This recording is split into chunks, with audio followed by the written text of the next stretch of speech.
Hello hi dear students.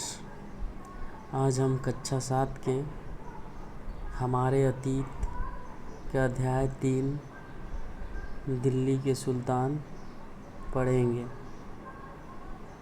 चलिए तो आगे बढ़ते हैं।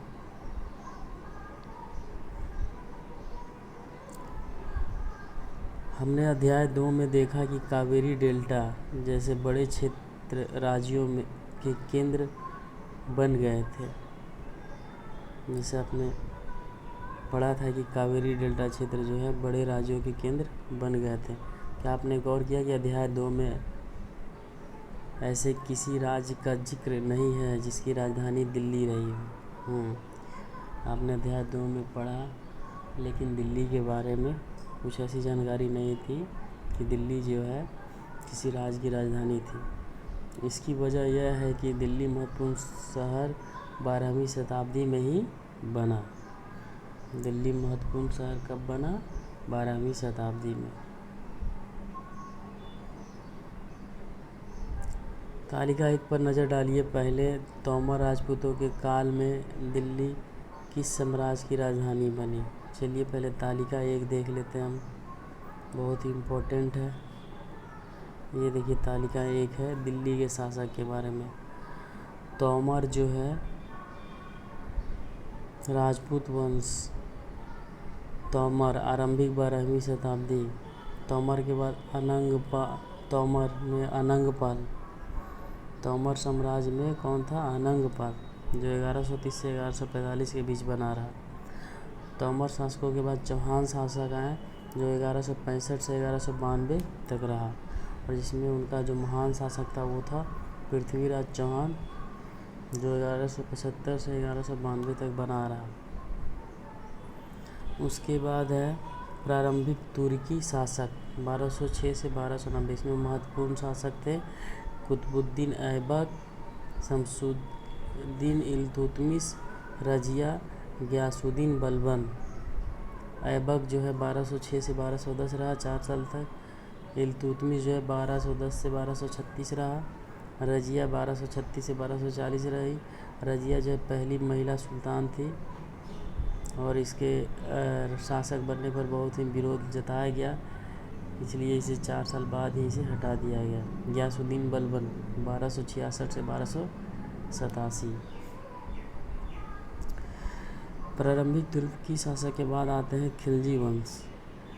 इसमें अलाउद्दीन जिनका शासन जो है 1290 से 1320 तक रहा। इसमें महत्वपूर्ण खिलजी शासक थे जलालुद्दीन खिलजी और अलाउद्दीन खिलजी। जलालुद्दीन जो है 1290 से 1296 रहा, और अलाउद्दीन जो है 1296 से 1316 तक रहा। खिलजी वंश के बाद आते हैं तुगलक वंश 1320 से लेके 1414। तुगलक वंश में महत्वपूर्ण जो शासक थे वो है गयासुद्दीन मुहम्मद फिरोज शाह। गयासुद्दीन जो है 1320 से 1324 रहा। मुहम्मद जो है 1324 से 1351 रहा, और फिरोज शाह 1351 से 1388 रहा। तुगलक वंश के बाद शासन आता है सैयद वंश का, जो 1414 से 1451 तक बने रहे। इनमें महान शासक थे सैयद वंश का खीज खां, जिनका शासनकाल 1414 से 1421 रहा। उसके बाद सैयद वंश के बाद लोदी वंश का शासन आता है 1451 से 1526, जिसमें महान शासक थे बहलोल लोदी, जिनका शासन जो है 1451 से 1489 तक रहा। तो ये हमने जो भी शासक पढ़े ये वैसे शासक है जिनका राजधानी कहाँ थी? दिल्ली थी। ठीक है। 12वीं सदी के मध्य को अजमेर के चौहानों, जिन्हें चामान नाम से भी जाना जाता है, ने परास्त किया। तोमरों और चौहानों के राजकाल में ही दिल्ली वाणिज्य का एक महत्वपूर्ण केंद्र बन गया। जब तोमर और चौहानों का शासनकाल था, उसी समय जो है दिल्ली वाणिज्य का, व्यापार का एक महत्वपूर्ण केंद्र बन गया। इस शहर में बहुत सारे समृद्धशाली जैन व्यापारी रहते थे, जिन्होंने अनेक मंदिरों का निर्माण करवाया। यहाँ देहली वाल कहे जाने वाले सिक्के भी ढाले जाते थे जो काफ़ी प्रचलन में थे। 13वीं सदी के आरंभ में दिल्ली सल्तनत की स्थापना हुई और इसके साथ ही दिल्ली ऐसी राजधानी में बदल गई जिसका नियंत्रण इस उपमहाद्वीप के बहुत बड़े क्षेत्र पर फैला था। तालिका एक बार फिर से नजर डाली और उन 5 वंशों की पहचान की जिनसे मिलकर दिल्ली की सल्तनत बनी। हमने देखा अभी तालिका एक, आप देख सकते हैं दोबारा।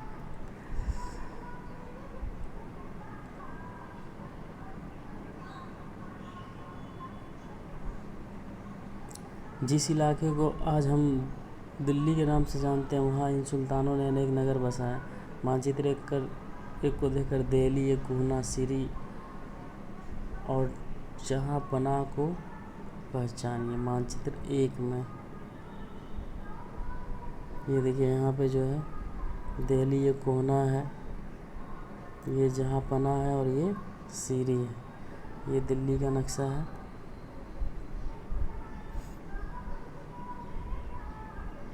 तालिका एक बहुत इम्पोर्टेंट है जिसे हमने देखा। दिल्ली के सुल्तानों के बारे में जानकारी कैसे प्राप्त हुई उसके बारे में पढ़ना है। हालांकि अभिलेख, सिक्कों और स्थापत्य, भवन निर्माण कला के माध्यम से काफ़ी सूचना मिलती है, मगर और भी महत्वपूर्ण वे इतिहास, तारीख एक वचन, त्वारीख बहुवचन है, जो सुल्तानों के शासनकाल में प्रशासन की भाषा फारसी में लिखे गए थे। क्या लिखे गए थे? तारीख और त्वारीख।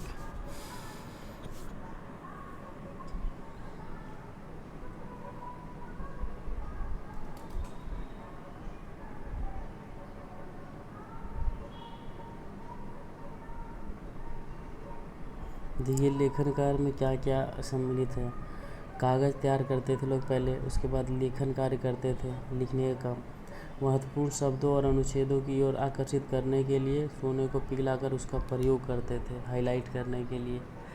तो ये सभी काम जो है लेखन कार्य में सम्मिलित है। इतिहास कौन है? त्वारीख। त्वारीख के लेखक सचिव, प्रशासक, कवि और दरबारियों जैसे सुरक्षित व्यक्ति होते थे, जो घटनाओं का वर्णन भी करते थे और शासकों को प्रशासन संबंधी सलाह भी देते थे। वे न्याय संगत शासन के महत्व पर बल देते थे।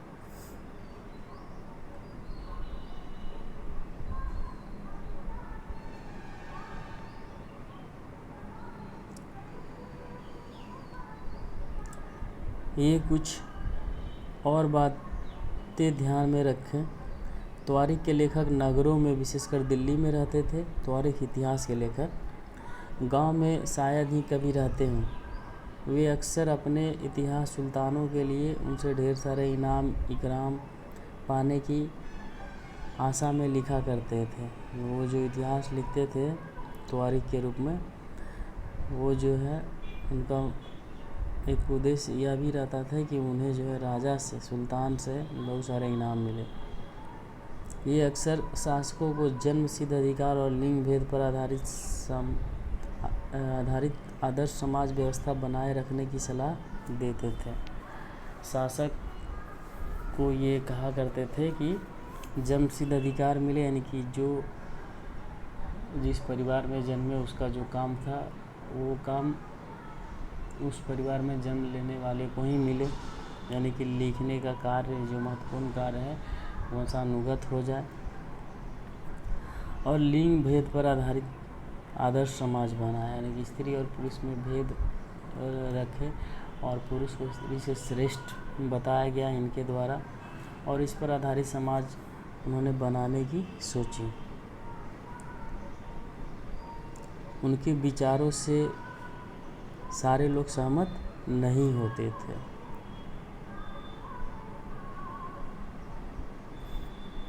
सन 1236 में सुल्तान इल्तुतमिश की बेटी रज़िया सिंहासन पर बैठी। ये बहुत इम्पोर्टेंट चीज़ है कि रज़िया सिंहासन पर कब बैठी और वो किसकी बेटी थी। तो रज़िया जो है सुल्तान इल्तुतमिश की बेटी थी और वो सन 1230 में जो है सिंहासन पर बैठी। उस युग के इतिहासकार मिन्हाज सिराज ने स्वीकार किया कि वह अपने सभी भाइयों से अधिक योग्य और सक्षम थी, लेकिन फिर भी वह एक रानी को शासक के रूप में मान्यता नहीं दे पा रहा था। दरबारी जन भी उसके स्वतंत्र रूप से शासन करने की कोशिश से प्रसन्न नहीं थे। सन 1240 में उसे सिंहासन से हटा दिया गया। जब वो बैठी तो बहुत लोगों ने उसका विरोध किया, दरबारियों ने भी। इस कारण उसे जो है 1240 ईस्वी में वहाँ से सिंहासन से हटा दिया गया।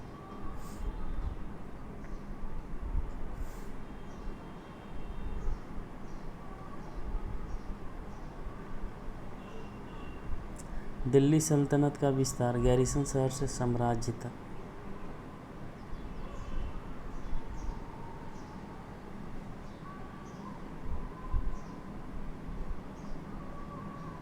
ये इम्पोर्टेंट भीतरी प्रदेश और गैरिसन शहर जिसे आप समझ लें। पहले भीतरी प्रदेश क्या होते थे? किसी शहर या बंदरगाह के आसपास के इलाके जो उस शहर के लिए वस्तुओं और सेवाओं की पूर्ति करें। किसी शहर या बंदरगाह के आसपास के इलाके जो उस शहर के लिए वस्तुओं और सेवाओं की पूर्ति करे उसे भीतरी प्रदेश कहते थे। और गैरिसन शहर क्या होता था? किले बंद बसाव जहाँ सैनिक रहते थे। किला बंद बसाव जहाँ क्या कौन रहते थे? सैनिक रहते थे, उसे गैरिसन शहर कहा जाता था। 13वीं शताब्दी के आरंभिक वर्षों में दिल्ली के सुल्तानों का शासन गैरिसन रक्षक सैनिकों की टुकड़ियों के निवास के लिए बने मजबूत किलेबंद शहरों से परे शायद ही कभी फैला हो। मतलब कि गैरिसन शहर तक ही सीमित रहता था उनका शासन, ज़्यादा दूर उनका शासन फैला हुआ नहीं था। शहरों से संबंध लेकिन उनसे दूर भीतरी प्रदेशों पर उनका नियंत्रण ना के बराबर था, इसलिए उन्हें आवश्यक सामग्री, रसद आदि के लिए व्यापार, कर या लूट मार पर ही निर्भर रहना पड़ता था। यानी कि भीतरी प्रदेश में जितने भी सभी लोग थे वे गैरिसन शहर के नेतृत्व में नहीं थे, राजा सुल्तान के नेतृत्व में नहीं थे।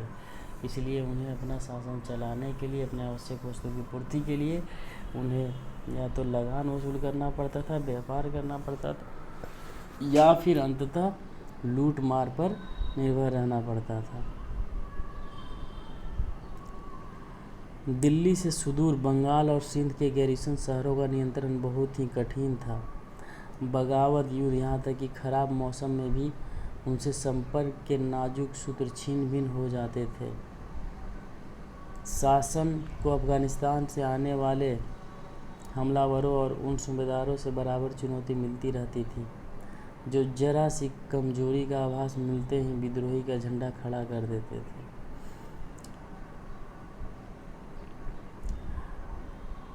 पास के लोग यानी भीतरी प्रदेश के लोग तो विरोध करते ही थे, इसके अलावे अफगानिस्तान से आने वाले हमलावर जो है जहाँ कहीं भी उन्हें मौका मिलता था, शासन कमज़ोर पड़ती थी, वहाँ वे विद्रोह का झंडा सुल्तान के विरुद्ध लहराते थे। इन चुनौतियों के चलते सल्तनत बड़ी मुश्किल से किसी तरह अपने आप को बचाए हुए थी। इसका संस्थापक गयासुद्दीन बलबन के शासनकाल में हुआ और इसका विस्तार, सल्तनत मतलब दिल्ली सल्तनत, इसका संस्थापन जो है गयासुद्दीन बलबन के शासनकाल में हुआ और इसका विस्तार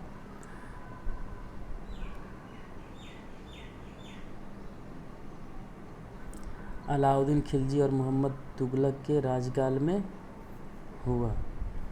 सल्तनत की भीतरी सीमाओं में जो अभियान चले उनका लक्ष्य था गैरिसन शहरों की पृष्ठभूमि में स्थित भीतरी क्षेत्रों की स्थिति को मजबूत करना।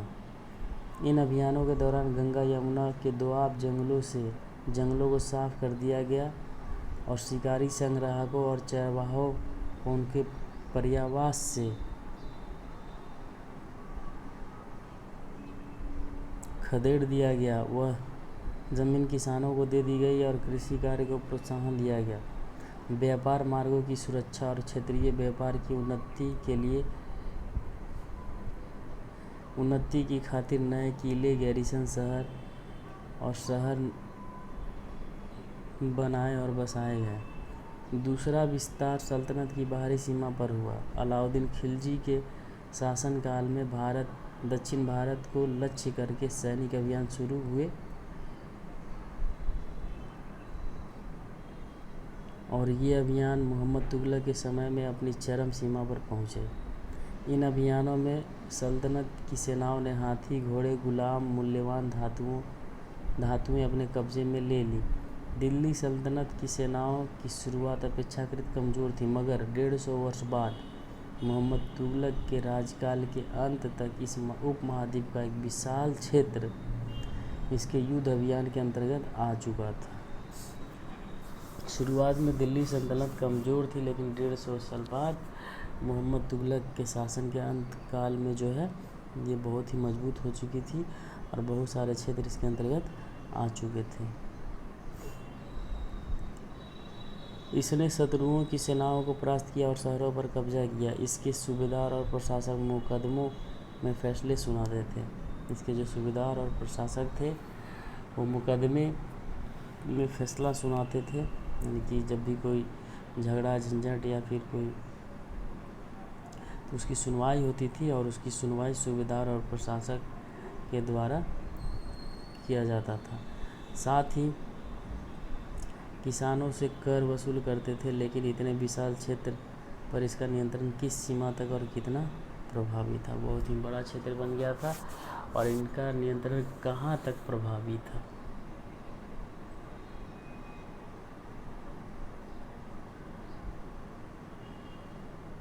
ये देखिए दिल्ली का नियंत्रण क्षेत्र लगभग मध्य भारत से पूरे जो है मध्य भारत से पूरे दक्षिण भारत तक, मतलब बहुत बड़ी क्षेत्र हो गई।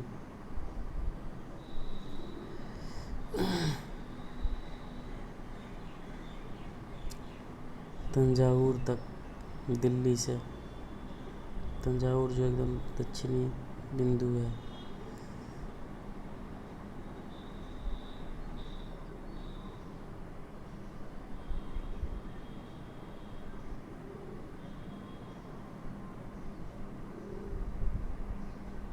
बारहवीं सदी के आखिरी दशक में बनी कुव्वत अल मस्जिद तथा उसकी मीनारें, यहाँ जामा मस्जिद दिल्ली के सुल्तानों द्वारा बनाए गए सबसे पहले शहर में स्थित है। 12वीं सदी के आखिरी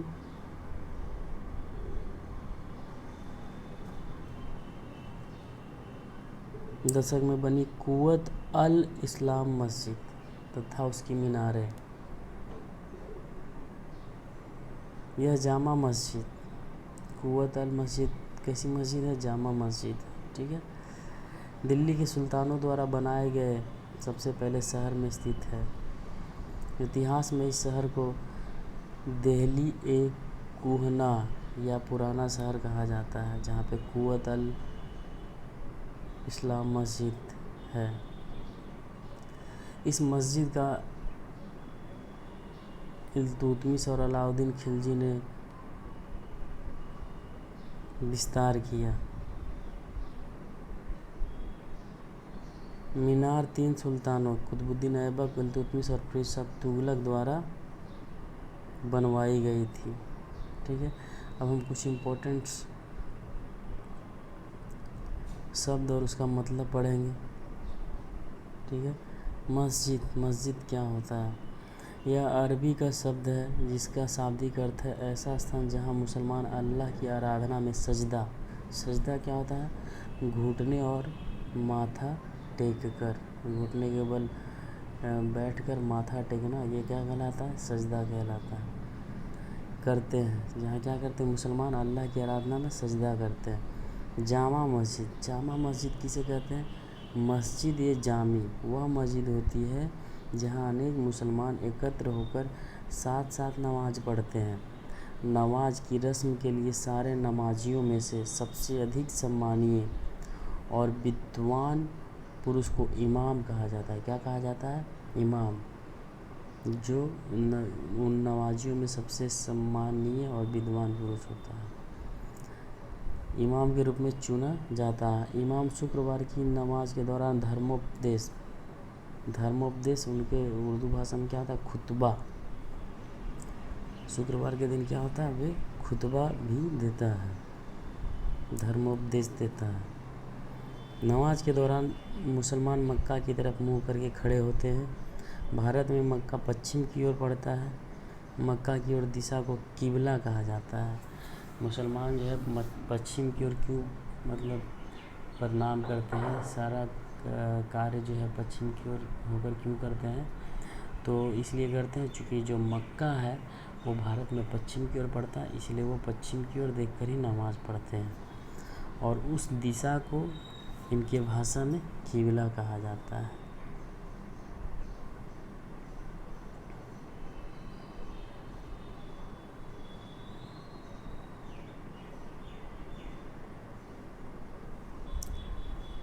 दिल्ली के सुल्तानों ने सारे उपमहाद्वीप के अनेक शहरों में मस्जिदें बनवाई। इससे अनेक मुसलमान और इस्लाम के रक्षक होने के दावे को बल मिलता था। समान आचार संहिता और आस्था का पालन करने वाले श्रद्धालुओं के परस्पर एक समुदाय से जुड़े होने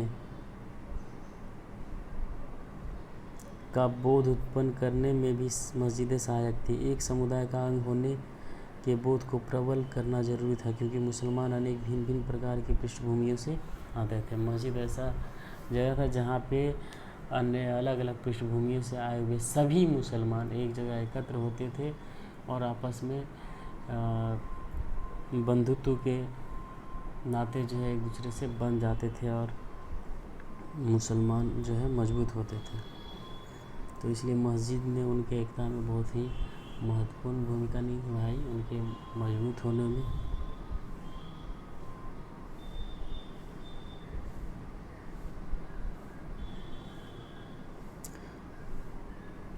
खलजी और तुगलक वंश के अंतर्गत प्रशासन और समेकन, नज़दीकी से एक नज़र, ये हम नेक्स्ट पार्ट में पढ़ेंगे। आज के लिए इतना ही। So thank you so much, have a nice day.